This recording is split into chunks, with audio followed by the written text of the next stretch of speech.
Assalamualaikum warahmatullahi wabarakatuh. Selamat pagi teman-teman YouTube semua.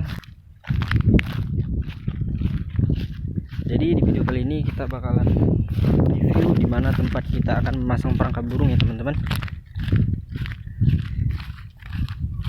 Kita langsung aja jalan ya teman-teman ya.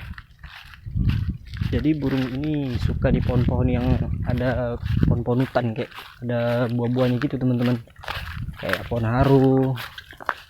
Nah kayak gini nih teman-teman ya, tuh kayak gitu tuh teman-teman, coba lihat. Nah itu buahnya tuh teman-teman, coba lihat. Jadi burung-burung ini suka makan buah-buah kayak gini. Di sini dia sering cari makan. Nah, jadi teman-teman, nanti kita bakalan tunjukin tutorial cara memasang perangkap burung yang betul supaya perangkapnya kena ya teman-teman ya. Tuh teman-teman, banyak buahnya tuh teman-teman ya, coba lihat. Itu teman-teman.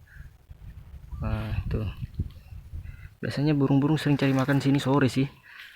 Nanti kita akan tunjukin kayak mana cara memasang perangkap burung yang betul ya teman-teman ya. Burungnya nggak besar-besar sih teman-teman, kecil-kecil nih burung yang makan buah-buah kayak gini nih. Burung punai daun biasanya, burung-burung yang warna-warni itu teman-teman ya. Semoga video ini bermanfaat untuk teman-teman semua ya.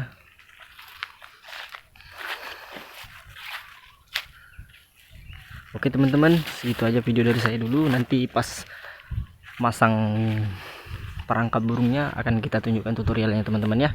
Makasih teman-teman semua. Assalamualaikum warahmatullahi wabarakatuh.